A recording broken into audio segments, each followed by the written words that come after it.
वो गवार ग्वाल ने जो तो पढ़ी लिखी भी नहीं है वो क्या कर पाएगी, क्या मेरी बातों को समझेगी।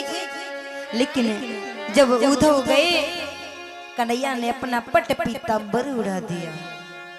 उधव मैया से जा कहियो तेरो लाला बड़ा दुख पावे, कोई ना देवे माखन रोटी कोई ना धुरावे, उंगली कहत मैया बाबा कोई न कनुआ कह के बुलावे। उधव मैया से जा कहियो। उधव जब ब्रज में गए तो कहते कि ग्वाला देख रहे थे। उधव ने कहा कि नंद बाबा का महल किस ओर है। ग्वाला कहने लगे ये जो जलधार देख रहे हो ना, इस जलधार के सहारे आप चले जाना तो आपको नंद महल मिल जाएगा। अरे ये धार किसी पोखरे की नहीं है, अरे ये धारा तो मैया की आंखों से निकले हुए अश्रु की है। गोपियां ने जब रुदन किया तो उनकी आंखों से जो अश्रु भये उन अश्रु से सरोवर परिवर्तित हो गए वही आंसू। आज जैसे ही युद्ध गए तो यहाँ मैया अपने कन्हैया की याद में पालने को झूला रही थी। उद्धव ने इस दृश्य को देखा तो सारा ज्ञान बह गया।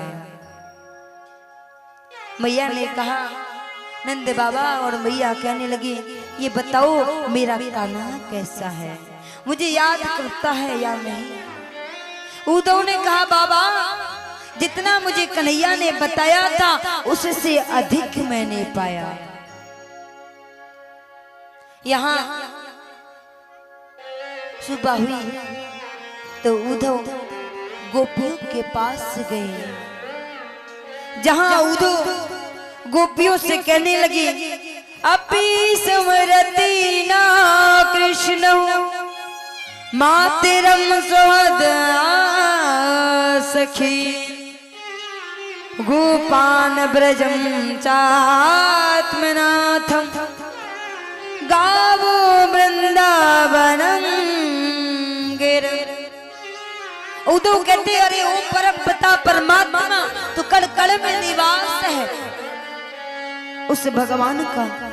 अरे नंद के लाला को याद करती हो, अरे करना है, अरे तो उस निराकार ब्रह्म की सेवा करो। गोपियां आपस में बात कर रही थी। एक गोपी कहती है कि आज मेरे सपने में मेरा माधव आया था, लेकिन जैसे ही कन्हैया मेरे पास आया तो ये पैर ने निंदिया खुल गई। गोपियां आपस में एक दूसरे से बात करती हैं।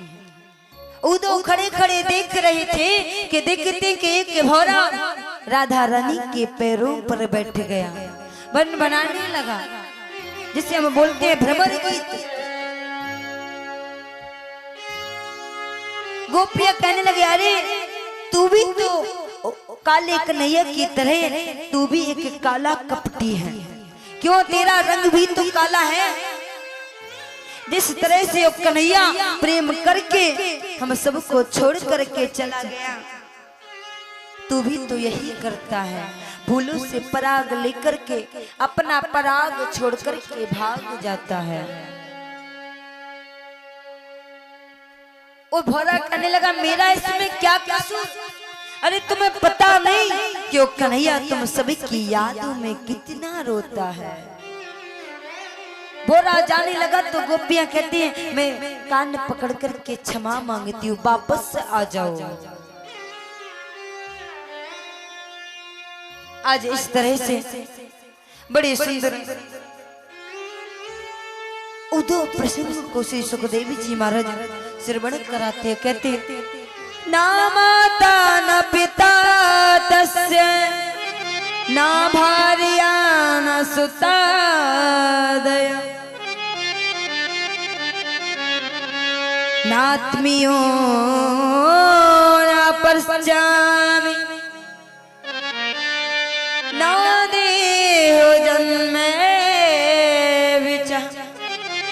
गोपियां आपस में कहते, अरे हमको क्यों यो याद करेगा जिस माँ बाप ने, जिस माता पिता ने जन्म दिया पाला पोसा, उन माता पिता को ही भूल गया।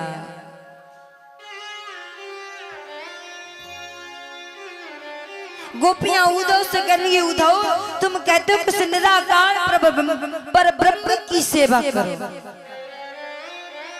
लेकिन कैसे करो?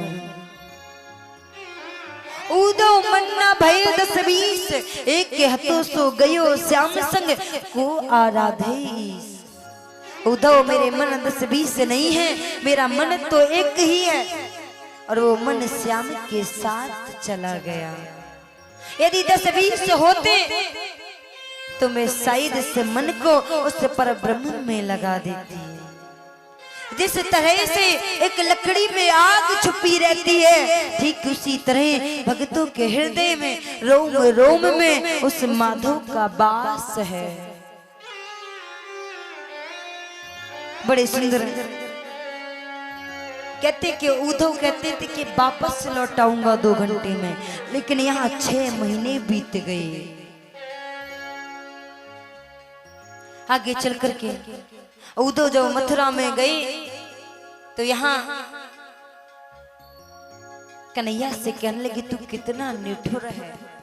अरे उन गोपियों को छोड़ करके चला आया जो गोपियां तुझसे अनन्य प्रेम करती हैं। उद्धव कहता मैं धन्य हो गया। अरे मैं तो गोपियों के रज के काबिल भी नहीं हूं चरणों के।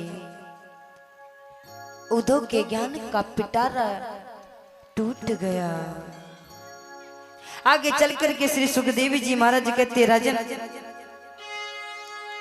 आगे चल करके यहाँ कंस की पत्नी अस्थि प्राप्ति जाकर के जरासंध को बताया, तो जरासंध ने आकर के कन्हैया पर आक्रमण कर दिया और 17 बार युद्ध किया। और कहते कि 17 बार जब युद्ध किया, 18वीं बार में कालिया बन को पीछे छोड़। अब आगे कन्हैया पीछे पीछे कालिया बन, और कालिया बन कन्हैया जाकर के मुचकुंद की गुफा में घुस गए। वहां मुचकुंद महाराज तपस्या कर रहे थे। कालिया बन ने सोचा शायद यही छलिया है, तो जाकर के लात मार दी। जैसे ही तपस्या खुली, नेत्र खुले, तपस्या टूटी मुचकुंद महाराज की, तो नेत्र खुले तो आज कालिया बन जलकर के भस्म हो गया। बोले भक्तवत्सल भगवान की। और कहते हैं कि यहाँ 18वीं बार युद्ध हुआ तो कन्हैया ने यहाँ मथुरा, यहाँ द्वारकापुरी का निर्माण कराया। और जब 18वीं बार युद्ध हुआ तो कहते कि कन्हैया ने सारे मथुरापुरी के वासियों को आज द्वारकापुरी में आज पीछे के दरवाजों से भेज दिया, जो समुद्र के टापू पर बनी हुई थी। आगे चलकर के बड़ा सुंदर प्रश्न करते हैं। कहते हैं, राजन एक बड़ी सुंदर कथा है।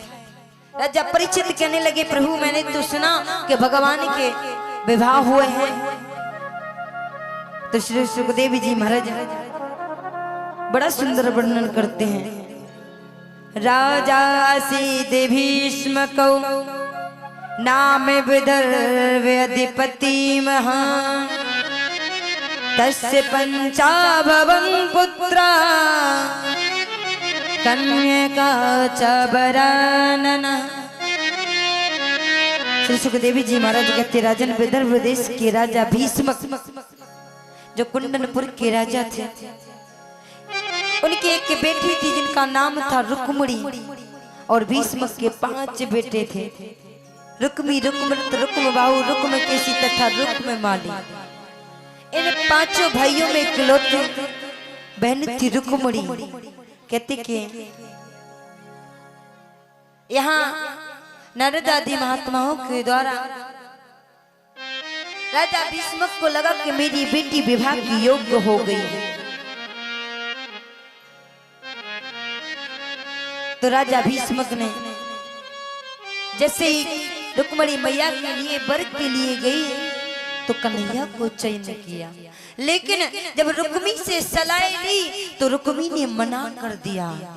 रुक्मी कहने लगा कि मैं उस रणछोड़ के साथ अपनी बहन का विवाह नहीं करूंगा, और कहते कि रुक्मी अपनी बहन रुक्मणी का विवाह शिशुपाल के साथ रिश्ता पक्का कर आया।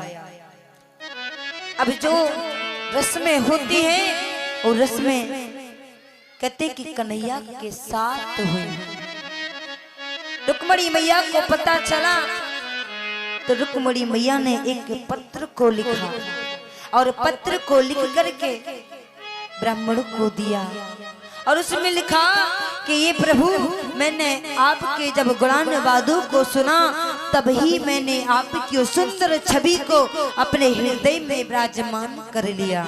मैंने आपको तभी अपना पति मान लिया था, पति रूप में स्वीकार किया था, और यदि आज आप न आए तो मैं अपने प्राणों को तज दूंगी, लेकिन किसी दूसरे से विवाह नहीं करूंगी। सुत्ता गुणान भवन सुंदर सुन बतामते निर्विश करनी विवरू हरतु अक्ताम पापम अकंतः पहम। आज ब्राह्मण जब रुक्मणी मैया की चिट्ठी को लेकर के द्वारका में गए तो कहा कि कुंडनपुर से ब्राह्मण आए हुए हैं। उस चिट्ठी को दिया तो भगवान ने कहा कि आप ही पढ़ करके सुना दीजिए।